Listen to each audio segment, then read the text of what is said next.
Bom, então vamos para a nossa última aula, né, da inorgânica 2, que seria a teoria dos orbitais moleculares para os compostos de coordenação, certo? Então, só para a gente recordar um pouquinho da teoria dos orbitais moleculares, né? Então, nós temos aqui os orbitais atômicos, por exemplo, mais simples, a molécula mais simples que a gente tem, que é o hidrogênio, certo? Então eu tenho aqui os átomos separados, né, com seus respectivos orbitais 1s, e para cada orbital eu tenho um elétron, né, para o átomo de hidrogênio. Quando esses orbitais atômicos se juntam, né, então aqui um orbital e o outro aqui, dois átomos de hidrogênio, né, se juntam para fazer uma ligação covalente, né, então nós temos aqui a formação dos orbitais moleculares, tá certo? E aqui nesse caso, um orbital mais estável em relação ao orbital atômico, né? Então aqui está relacionado aqui esse tracinho, né? Energia do orbital, né? Nesse diagrama está mostrando a forma espacial do orbital, e aqui esse tracinho representa a representação energética do orbital, a energia do orbital, certo? A energia sempre de baixo para cima, aumentando de baixo para cima. Então aqui nesse caso, os orbitais aqui atômicos se juntam, formam os orbitais atômicos. Um orbital, os orbitais moleculares. Um orbital, molecular ligante, né? Aqui no caso chamado de sigma, as ligações que são no mesmo eixo são chamadas de ligações sigma, né? Então há uma ligação sigma S, né? Formado pelo orbital S, e uma ligação sigma estrela, né? De maior energia, que é um orbital sigma estrela, né, sigma S estrela de maior energia, representando um orbital antiligante, certo? Então, esse orbital ligante contribuindo para a ligação e o antiligante contribuindo para uma não ligação, certo?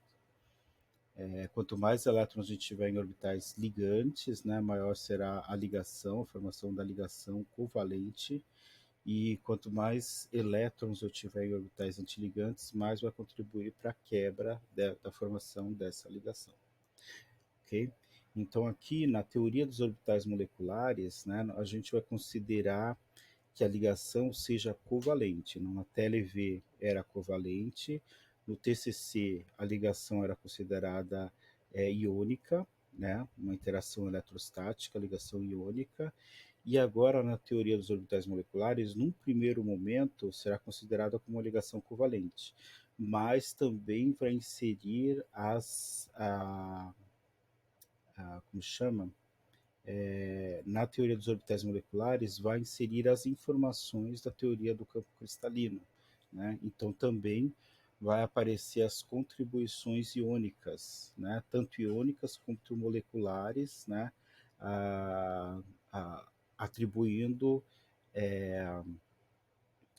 características, né, da TeLe e do TCC. Então a gente vai ter uma informação global pela teoria dos orbitais moleculares, apesar de ser muito mais complicado, né, trabalhar com a teoria dos orbitais moleculares, mas é uma teoria muito mais completa, né, para descrever a formação dos compostos de coordenação, certo? Mas o TCC ajuda já bastante, mas a teoria dos orbitais moleculares engloba também o TCC, como a gente vai ver mais para frente, né, de maneira simples. E como eu disse no vídeo anterior, eu gostaria que vocês incluíssem no relatório de vocês também essa teoria, né,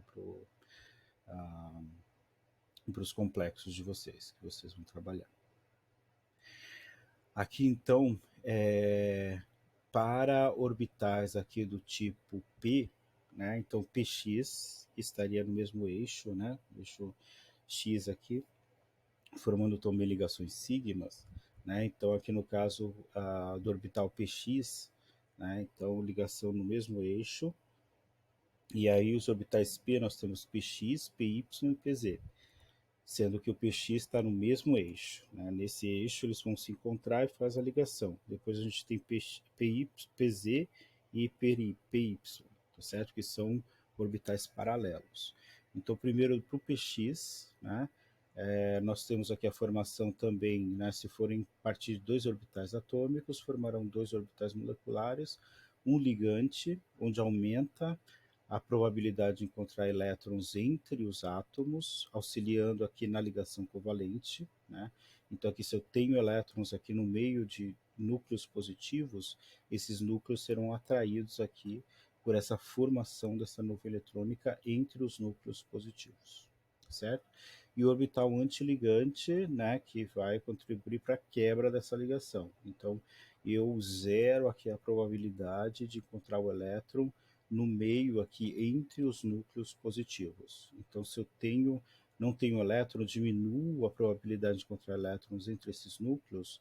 Isso significa que tem mais carga positiva, né? E essa carga positiva aqui ela vai se repelir, né? Quebrando a ligação, certo? Bom, nós temos aqui também os orbitais, como eu disse anteriormente, PY e PZ, né, que são paralelos, né, aos orbitais, e aí nesse caso as interações vão ser acima e abaixo do eixo, né, como a gente vê lá na química orgânica, né, as ligações π, tá certo? Então tem ligação sigma no mesmo eixo, ligação π acima e abaixo do eixo, certo?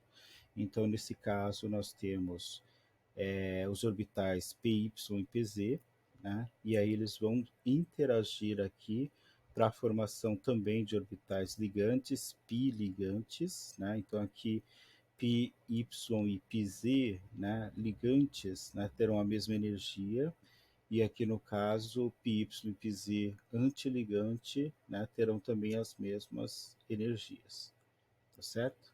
Então, aqui no caso, como a gente já viu no semestre passado, há uma diferença de energia, né, entre, por exemplo, os elementos mais eletronegativos e menos eletronegativos. Então, a ordem aqui desses orbitais, quando a gente monta o diagrama inteiro de orbitais para moléculas diatômicas, né, da primeira série ali dos elementos, né, oxigênio, flúor, que é mais nitrogênio, né, flúor, oxigênio, nitrogênio, principalmente carbono, né, e o boro, ok? Então esses cinco elementos, né, do bloco P, do primeiro período ali do bloco P, né, com exceção ao hélio, né, do bloco P, que é gás nobre, mas aqueles primeiros elementos ali do bloco P, né, que formam ligações, tá certo? E formam moléculas diatômicas, e aí a gente utiliza aqui esse diagrama de maneira mais simples, tá certo? Então aqui no caso o preenchimento também nós vimos, né? Então se eu tenho um elétron aqui para o hidrogênio e um elétron, né, quando eles se misturam eu faço uma nova distribuição eletrônica. E aqui a nova distribuição eletrônica, né, vai ser o sigma S, e aí eu coloco dois elétrons nesse sigma S. Se tivesse três, seria sigma S2, sigma S estrela 1 ou 2, dependendo da quantidade de elétrons, certo? E aqui nós temos, né, o diagrama para os principais para as principais moléculas diatômicas, né? Aqui incluindo o neônio também, né? Que a ordem de ligação vai ser igual a zero, ou seja, para o neônio não há formação de moléculas, né? Para o oxigênio e para o flúor, aqui onde a ordem de ligação vai ser 1 para o flúor e 2 para o oxigênio, e como nós vimos também no semestre passado, né? Confirmando aqui que o oxigênio é uma molécula paramagnética, ou seja, tem elétrons desemparelhados. Ok? Então, aqui nesse caso, nós temos todo o diagrama de orbitais moleculares para essas moléculas mais simples e a formação aqui, né, de orbitais, né, ligantes, aqui por exemplo, né, a junção. Né, se a gente olhar só a parte de cima, né, que seria da camada de valência. Então aqui 3 orbitais ligantes e 3 orbitais antiligantes, certo? E aqui para os átomos mais eletronegativos, né? Se for para trás, aí há uma inversão da ordem energética aqui do sigma e o pi ligante, certo? Aqui, só observando isso, né? Nós temos aqui os orbitais ligantes, sigma no mesmo eixo, π eixos paralelos, e aqui no caso orbitais antiligantes π e sigma, né? Bom, e aí como que a gente pode transportar essa informação para os compostos de coordenação? Nos compostos de coordenação, nós teríamos agora que trabalhar com os orbitais d, né? E aí complica um pouco mais. Agora nós temos 5 orbitais d, né? Então, se nós tínhamos aqui no caso das moléculas de atômico, os elementos, né, do bloco P, nós tínhamos, né, na camada de valência orbitais S, né? Na realidade, na camada de valência nós tínhamos só os orbitais P, né?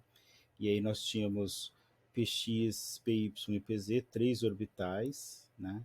Agora, para os compostos de coordenação, os metais de transição, são 5 orbitais do tipo D, que tem 4 lóbulos, tá certo?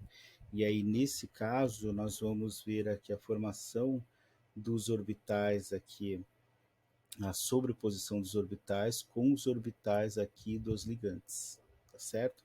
Então aqui os orbitais D e aqui os orbitais aqui sigma, né, do mesmo eixo aqui dos ligantes, tá certo? Isso aqui a gente pode ver tanto para o x quadrado menos y ao quadrado e também para a opção do z ao quadrado. Será a mesma informação. E no primeiro momento, os orbitais entre os eixos não formarão aqui ligação, né, com os orbitais aqui que estão, os orbitais sigma, né, dos ligantes, não há uma sobreposição de orbitais, né, os orbitais D aqui que estão entre os eixos com os orbitais sigma dos ligantes, certo? Então, num primeiro momento, como ficaria o nosso diagrama de orbitais moleculares, observando a ligação entre os orbitais D e os orbitais, né, que estão no eixo sigma, né, que estão se aproximando diretamente aqui do eixo aqui que se aproximam os ligantes, né? Nós teríamos, né, esse padrão aqui de orbitais moleculares, certo? Então vamos com calma, né? Aqui no caso nós teríamos 6 para os complexos octaédricos, que é o nosso caso, e aqui o exemplo do hexamine, ok? Nós temos aqui 6 orbitais, né? No caso, orbitais doadores sigma, né? Que todos eles vão interagir aqui com os orbitais aqui, né? 4s, 4p, e aqui alguns, né, 3D. Apenas os 3D, os orbitais do tipo que nós vimos anteriormente, EG, ou seja, os orbitais que estão sobre os eixos, tá certo? X e Y. X, Y e Z, né? Então tem o x ao quadrado e o y ao quadrado e também o z ao quadrado. Então apenas dois orbitais aqui, ó, que vão interagir aqui com os orbitais dos ligantes. Então aqui esses orbitais dos ligantes vão interagir com os orbitais 4s, 4p, né? E dois orbitais d aqui, certo? Então aqui no caso 2d, 3p e um s, certo? Ou seja, 5 orbitais aqui que estarão interagindo com os orbitais dos ligantes, tá certo? Formando orbitais moleculares aqui, 5 orbitais moleculares ligantes e 5 orbitais antiligantes, tá certo? E aqui 3 orbitais, os orbitais que estão entre os eixos, né, eles não terão simetria para conseguir interagir com os orbitais aqui dos ligantes, no primeiro momento, certo? No primeiro momento, a gente analisa só as interações sigma.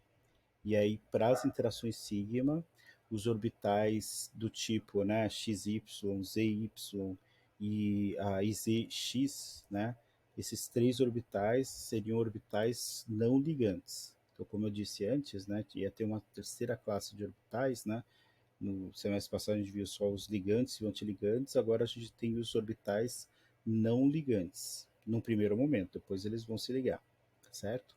Então aqui, observando isso aqui, nós podemos observar, se a gente observar aqui esse perfil de orbitais, né? Vai ser muito parecido com o que a gente observou lá no TCC, na teoria do campo cristalino. Haverá que a distância entre os orbitais não ligantes e os orbitais antiligantes, aqui os primeiros orbitais antiligantes, né, formado a partir dos orbitais EG aqui, formarão aqui esses orbitais de maior energia, e aqui no caso, quanto maior a distância aqui, maior vai ser o desdobramento dos orbitais D, tá certo? E aqui nesse caso a gente faz uma nova distribuição de elétrons, e aqui dentro aqui distribuindo, né? A gente tem aqui os orbitais preenchidos, né, sigma dos ligantes, né, que seria aquele orbital, né, por exemplo, da amônia, né, que tem 2 elétrons desemparelhados ali, né, que vai seguir o nitrogênio se aproxima com aquele par de elétrons desemparelhados. Então, eu tenho aqui 6 orbitais de 6 ligantes, né, diferentes, e cada um desses orbitais vai formar novos orbitais moleculares aqui. Então aqui nós temos 12 elétrons, e aqui do cobalto 3, né, cobalto 3 seria do tipo D6, né? E aqui no caso do tipo D6 seria 12 mais 6 dariam 18 elétrons. Se a gente fizer a nova distribuição, né, de baixo para cima, nós teremos essa nova distribuição eletrônica distribuindo os 18 elétrons. 10 aqui embaixo, né, e mais 6 aqui, 12, né? 12 aqui embaixo e mais 6 aqui, dando um total de 18 elétrons, certo? E aqui esse ΔO, né, ou 10dQ, que seria essa diferença de energia entre os orbitais não ligantes e os orbitais antiligantes aqui. Okay? Se a gente observar aqui, né, um complexo de campo, esse aqui é para campo forte, né, chamado campo forte ou baixo spin, ou aqui um ligante de campo fraco, né, de alto spin, né, onde os elétrons não conseguem ser desemparelhados. Não conseguem ficar desemparelhados. Quer dizer, ficam desemparelhados. Aqui eles são emparelhados e aqui não. Ok? E aí, nesse caso, é a mesma coisa. Nós temos orbitais não ligantes e aqui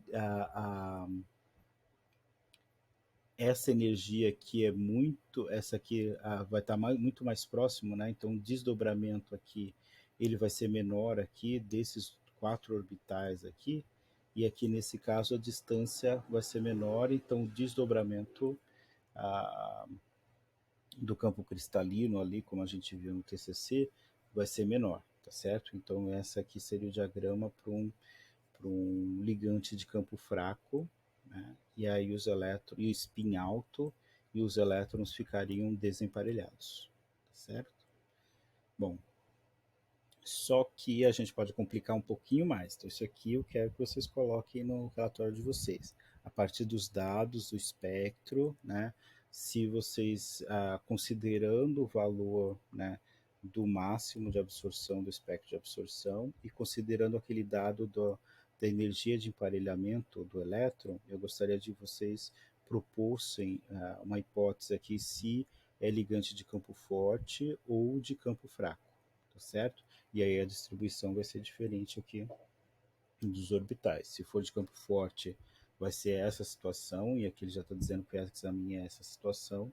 E no caso pro nitropentamin ou cloropentamin, vocês vão ter que analisar, né, o máximo de absorção, calcular o desdobramento e aí comparar com a energia de emparelhamento dos elétrons para saber se esses elétrons serão emparelhados ou não, né? E propor aqui o diagrama. Ou será esse diagrama, né, de orbitais moleculares, ou será este daqui, certo?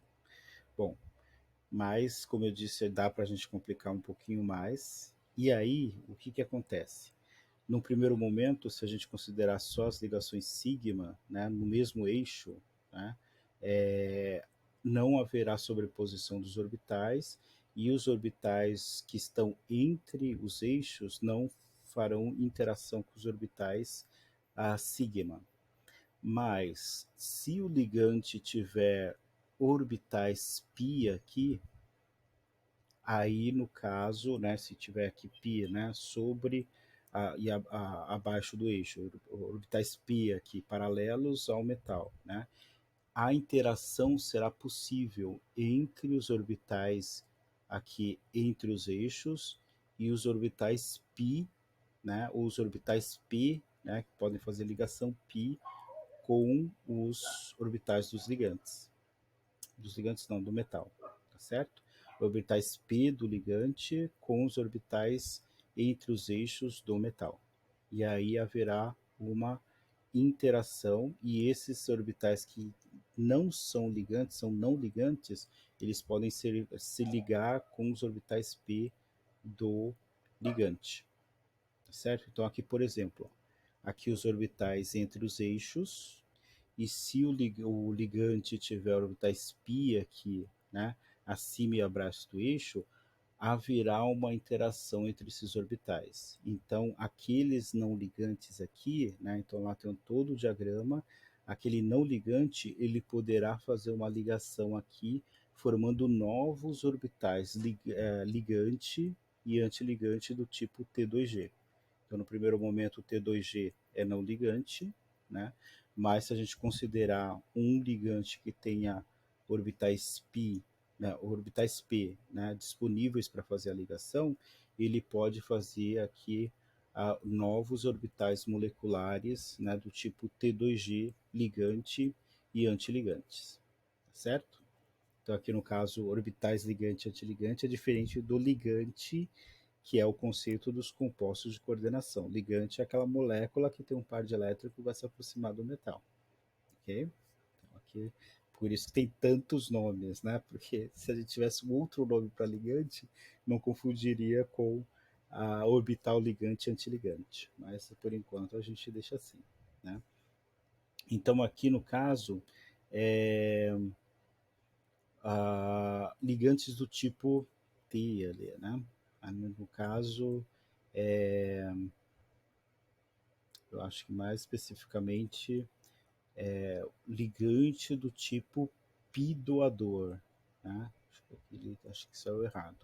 Mas é ligantes do tipo pi doador, ok? Então aqui no caso, esse primeiro exemplo será o ligante pi doador, ok? São aqueles que possuem orbitais de simetria π em torno do eixo de ligação metal ligante já preenchido por elétrons. Por exemplo, os íons cloreto, né, brometo, OH-, O2- e as moléculas de água. São exemplos típicos. Então aqui os ligantes do tipo pi doador, né, são ligantes que têm orbitais com elétrons disponíveis para fazer a ligação. Dentro desses orbitais π, eles têm elétrons, tá certo? E aí, no caso, é como se ele estivesse doando mais elétrons para os metais, tá certo? Os elétrons π dos ligantes são depositados nos orbitais moleculares T2G ligantes, enquanto os elétrons D do centro metálico irão ocupar o nível energético dos orbitais moleculares T2G antiligantes, fazendo com que o valor de delta zero seja reduzido. Então, fazendo essa interação, o que vai acontecer? Tem elétrons aqui do tipo T2G aqui do ligante, ele vai aqui doar os elétrons aqui desses três orbitais para esses orbitais aqui. E os elétrons aqui do metal, eles vão para esses orbitais aqui, tá certo? E aqui vai diminuir a energia, como se estivesse diminuindo a energia, né, a diferença de energia aqui, entre os orbitais ocupados por elétrons e os orbitais vazios, tá certo? E aí o que vai acontecer? e isso faz com que a distância, né, entre os orbitais desocupados de menor energia aos orbitais ocupados de maior energia, essa diferença entre os vazios e os ocupados e desocupados, né, seja menor, fazendo com que o desdobramento do campo cristalino seja menor, tá certo? Ou seja, é como se esses ligantes aqui estivessem doando elétrons para o metal, ok? E aí os elétrons do metal vão ocupar esse novo orbital aqui, tá certo?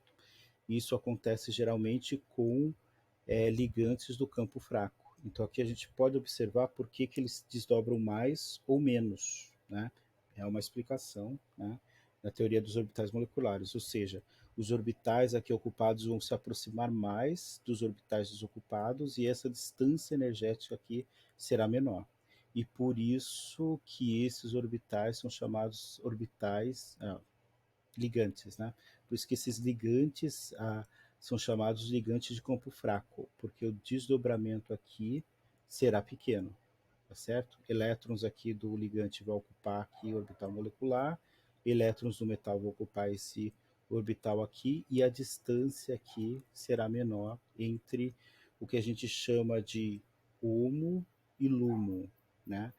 Aqui que vai acontecer as transições eletrônicas, né? Transição eletrônica orbital ocupado de maior energia para orbital desocupado de menor energia. Então, HOMO, Highest Occupied Molecular Orbital, né?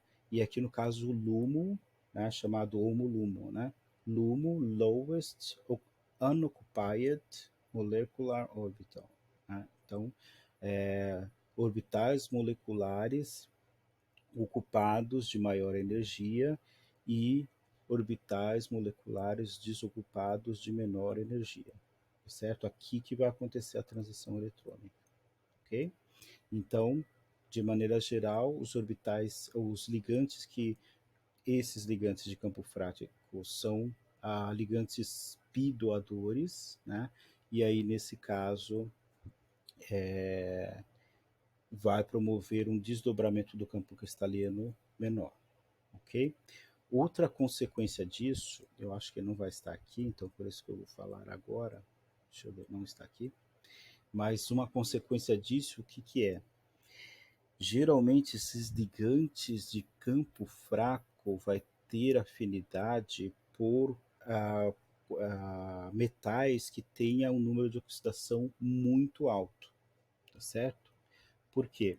Porque se você tiver um número de oxidação muito alto, significa que esses metais têm poucos elétrons, certo? E aí se eu tiver, por exemplo, permanganato de potássio, certo? Permanganato tem um número de oxidação muito alto, né? Se a gente for estender essa teoria de orbitais moleculares de complexos para os metais de transição, tá certo? A gente imaginando lá o oxigênio, né, junto com o manganês 7, né, por que, que o manganês 7 se estabiliza? Porque o ligante oxo, né, o óxido, né, o oxigênio com duas cargas negativas, ele estabiliza aquela alta carga do manganês, tá certo? E aí por que, que ele estabiliza? Porque o manganês está com mais 7, está com muita carga positiva. Então é como se o ligante doasse elétrons para o metal para estabilizar aquela alta carga positiva, tá certo? Então, indiretamente, ele está jogando elétrons nos orbitais metálicos aqui, né? Para que o metal se estabilize com aquela alta carga negativa, tá certo? Então, tem uma consequência direta, né, nos compostos, né, dos metais de transição. Por isso que a gente tem o dicromato com um alto número de oxidação, o permanganato, né? E nos complexos, isso também no primeiro momento a análise é para os complexos, né? Metais com alto número de oxidação vão ter maior afinidade por esses ligantes de campo fraco, certo? E o contrário também a gente vai observar, né? É como aqui eu faço sempre uma analogia, né? Se assim, aos tios, né, como eu, né, que não tem filhos, a gente se alimenta, né, com os nossos parentes que têm um monte de filhos, né?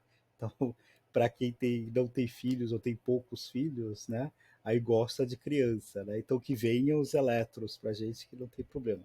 Eu gosto muito, né? Mas pode ser uma analogia que não serve para mim, né? Mas geralmente os tios gostam de sobrinhos, né? Então não tem problema, quanto mais sobrinhos tiver, melhor. E no outro caso oposto que a gente vai observar, né, tem ligantes que não têm elétrons nesses orbitais. E aí eles vão estabilizar metais com baixo número de oxidação, até metal de número de oxidação zero. Né? E eles conseguem estabilizar por quê? Porque é como se o metal, né, tivesse aquela mãe cheia de filho, e quanto mais tio tiver, mais ajuda, né, ou vó, né, aí ajuda mais a distribuir esses elétrons para os ligantes, é como se o metal estivesse distribuindo os elétrons para os ligantes. E aí ele consegue ficar, né, num estado de oxidação menor, ou seja, com muitos elétrons, muitos não, né, com uma quantidade maior de elétrons, né? E aí, nesse caso, ele consegue estabilizar aquele número de oxidação baixo, porque é como se ele estivesse dividindo os elétrons com os ligantes birreceptores, né? Que é o próximo caso. Né? Então, aqui no caso, nós temos os ligantes birreceptores, tá certo? Que é como se os metais estivessem doando elétrons aqui para esses ligantes. Né? Então aqui no caso, lá em cima acho que cortou, né? Ó, aqui é pi do doador. Deixa eu ver se eu consigo consertar. Aqui eu acho que eu peguei essa imagem e colei por cima, né? Vamos tentar consertar.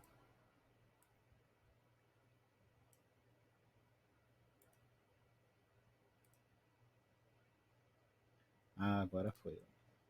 Consegui consertar. Ó, é pi doadores, né? Parecia um T ali, mas é ligantes do tipo pi doadores, certo? Então, nesse caso aqui, o pi doadores vai estabilizar, né? Vai ter um campo pi doador, vai ser de campo fraco, tá certo? E vai estabilizar altos números de coordenação de metais com alto número de coordenação.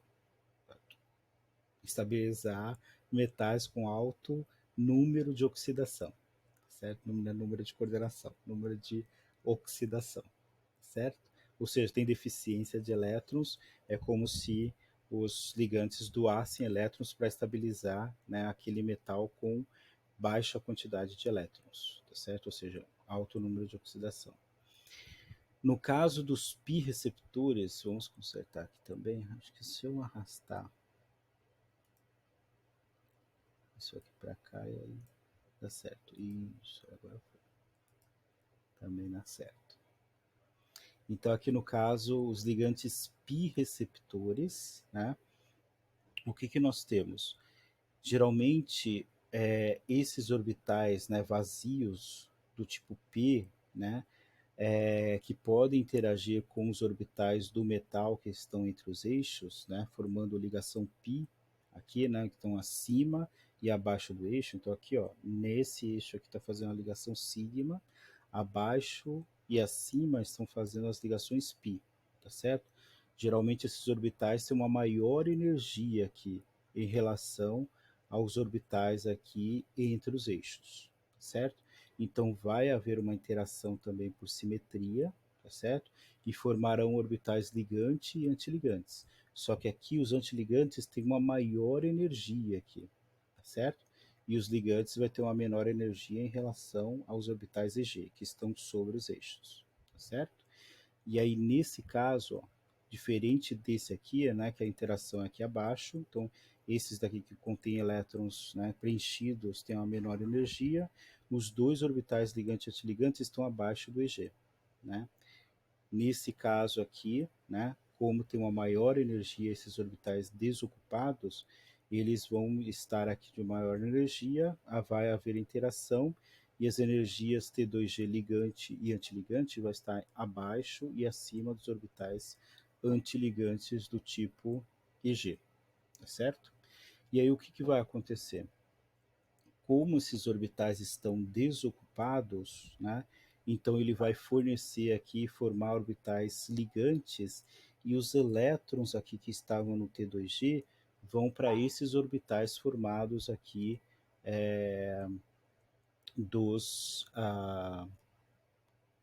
os orbitais moleculares, formados aqui pelos orbitais desocupados, né, do tipo P, né, ou paralelos aqui, né, os orbitais paralelos, e aqui no caso os orbitais T2G, aqui os orbitais entre os eixos, né, formarão os orbitais ligante e antiligantes. E aqui terá uma menor energia e o outro estará com uma energia muito alta aqui, certo?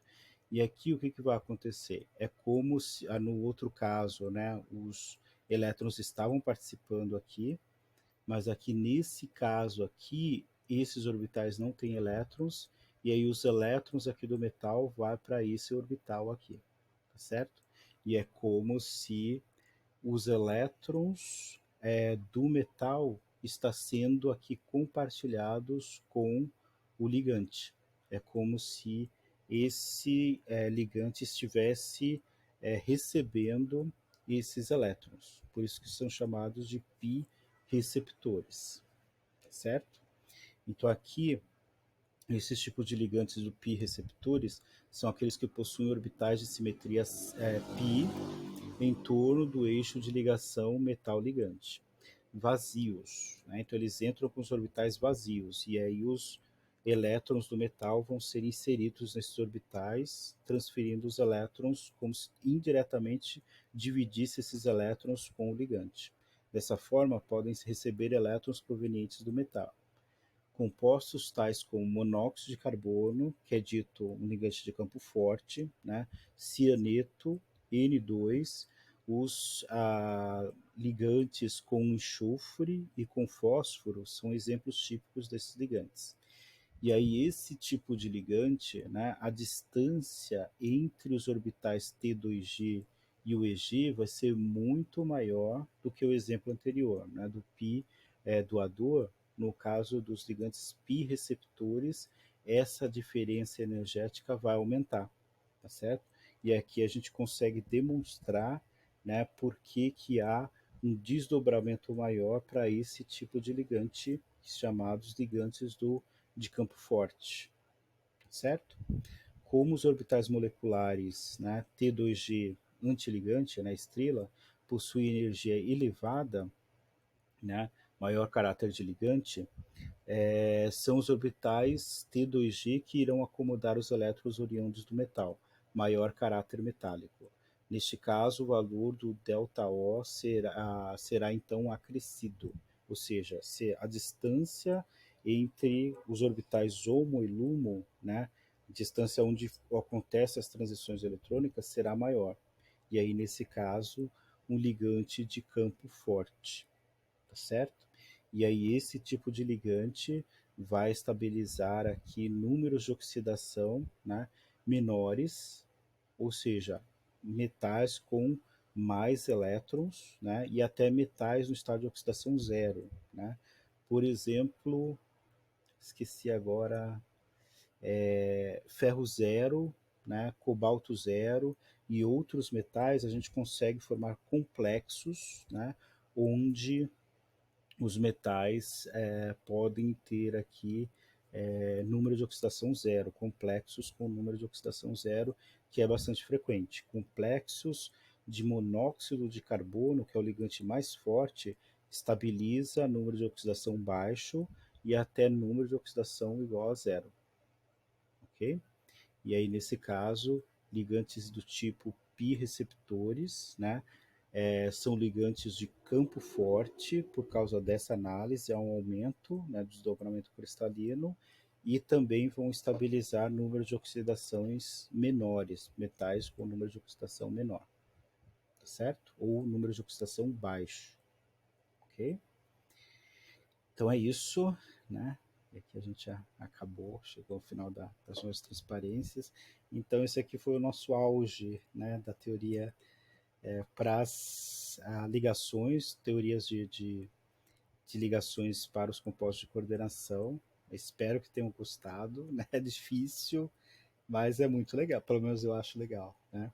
E aí agora eu só vou fazer para a semana que vem resolução de exercícios e deixar disponível uma avaliação, como prometi, né, uma avaliação com 5 questões e tentar, né, não me empolgar e não deixar muito difícil a avaliação, tá certo? Então temos agora essa avaliação para esse segundo bimestre, né? E temos o estudo de caso que vocês precisam entregar, tá certo? Eu acho que eu vou fazer também um roteirinho de o que deve ter nesse estudo de caso, tá certo? Mas gostaria que vocês analisassem, né, o rendimento, né, da síntese, né, colocassem os resultados que eu coloquei, já está lá, né, mas organizassem aqueles resultados, né, num relato, analisasse a cor do complexo que vocês obtiveram e aí comparar com aquele disco de Newton, né? Analisar por TLV, né? Tentando criar uma hipótese se é diamagnético ou paramagnético pela análise de TLV e também propondo, né? Que a gente já sabe, né? Que tem 6 ligantes, então teremos um complexo octaédrico, mas eu quero que vocês demonstrem por TLV. Né? O que mais? Analise o número de cloretos, né? Então faça o cálculo lá do número de cloretos ionizáveis para chegar na fórmula, né, do complexo de vocês, a nomenclatura, né, a, a isomeria, né? O que nós temos mais? Nós temos, acho que eu tenho algumas dicas aqui, nomenclatura, a isomeria, a coloração do complexo. Deixa eu voltar aqui, que temos todos aqui nessa transparência, mas vocês podem utilizar o JDL. Né? O TCC tem bastante coisa para a gente analisar. Deixa eu ver o que temos antes. Ó, TLV. Vamos ver. Aqui no caso, o tipo de ligante, né? O número de coordenação.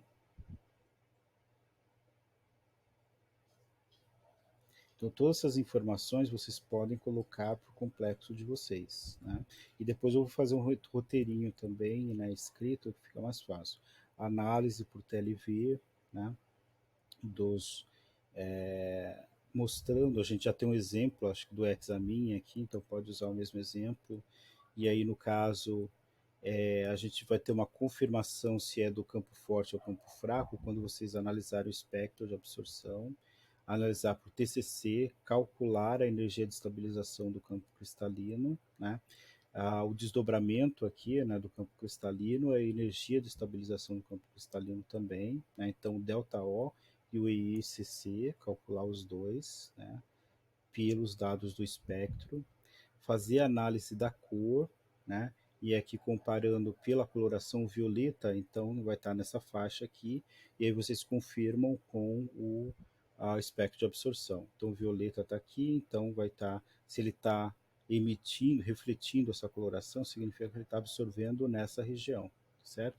O laranja, se ele está emitindo nessa região, significa que ele está absorvendo nessa região aqui. E depois é confirmado pelo espectro de absorção. Aqui no caso, né, esses daqui não precisam estar, e aqui no caso, ligante do tipo forte e ligante do tipo fraco, e por isso que tem a mudança de coloração, e que energia. E aí, no caso, vocês procurem aqui o diagrama de orbitais moleculares, né? Se aqui o Examine já está falando que é de campo forte, né? E aqui no caso, para os outros, para ver se ele vai ser de campo forte, spin alto ou spin baixo. Né? E aqui essa análise, se quiserem colocar, pode colocar, mas se entenderem também, né? Podem colocar, se quiserem, fica optativo colocar aqui se é ligante tipo pi doador ou pi receptor. Seria interessante ler um pouquinho, né? E tem lá no JDL também, tem a explicação, né, desses tipos. A nomenclatura, e acho que é isso, certo? Mas depois eu vou fazer um roteirinho. Fica então para eu colocar o roteiro para vocês, então da elaboração, né, ou a finalização, espero que vocês já tenham começado a fazer, a finalização do estudo de caso, né? Vou colocar a resolução, então, um roteiro para a elaboração de estudo de caso, resolução de exercícios, né, principalmente do ENAD, tem bastante questões de química de coordenação, né, exercícios do ENAD e também de provas de acesso à pós-graduação e talvez posso até ver alguns de concursos também, né, fazer uma resolução de exercício, talvez fazer que nem eu fiz para o pessoal do quarto ano em eletroquímica, fazer um vídeo sobre resolução do ENAD, uma resolução de provas de pós-graduação e uma resolução, como ela era eletroquímica, né, também fiz de resolução do Enem e da FUVEST, mas aí no caso esses conceitos não tem no Enem nem na FUVEST, né? Então talvez fazer provas de concursos, de outros concursos, né, para químicos, certo? Então separar essas 3 videoaulas, roteiro, a resolução de exercícios e a disponibilização da avaliação de vocês com as 5 questões, certo? Então é isso e da parte teórica nós terminamos, ok? E a Anitta doida correndo, latindo para cima e para baixo. Os ciúmes. Até mais, então.